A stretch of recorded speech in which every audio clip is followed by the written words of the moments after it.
با همین سیبیل قسم بهترین دل جگر ایران من میپزم.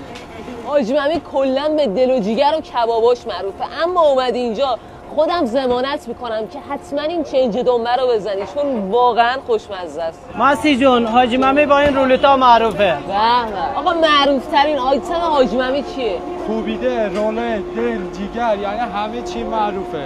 همه چی سفارش میدن؟ سفارش میدن. مشتریامون از همه چی راضی ان. شما روزی چند سیخ کباب میزنید؟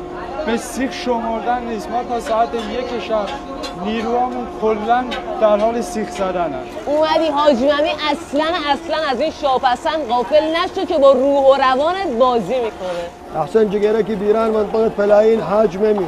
ایشون میگه بهترین جگرکی ایران حاج ممیه تو شهرک پلاین. بریم نظر مشتریای حاج ممی رو بپرسیم. آقا یه سوال، این همه جگرکی چرا حاج ممی؟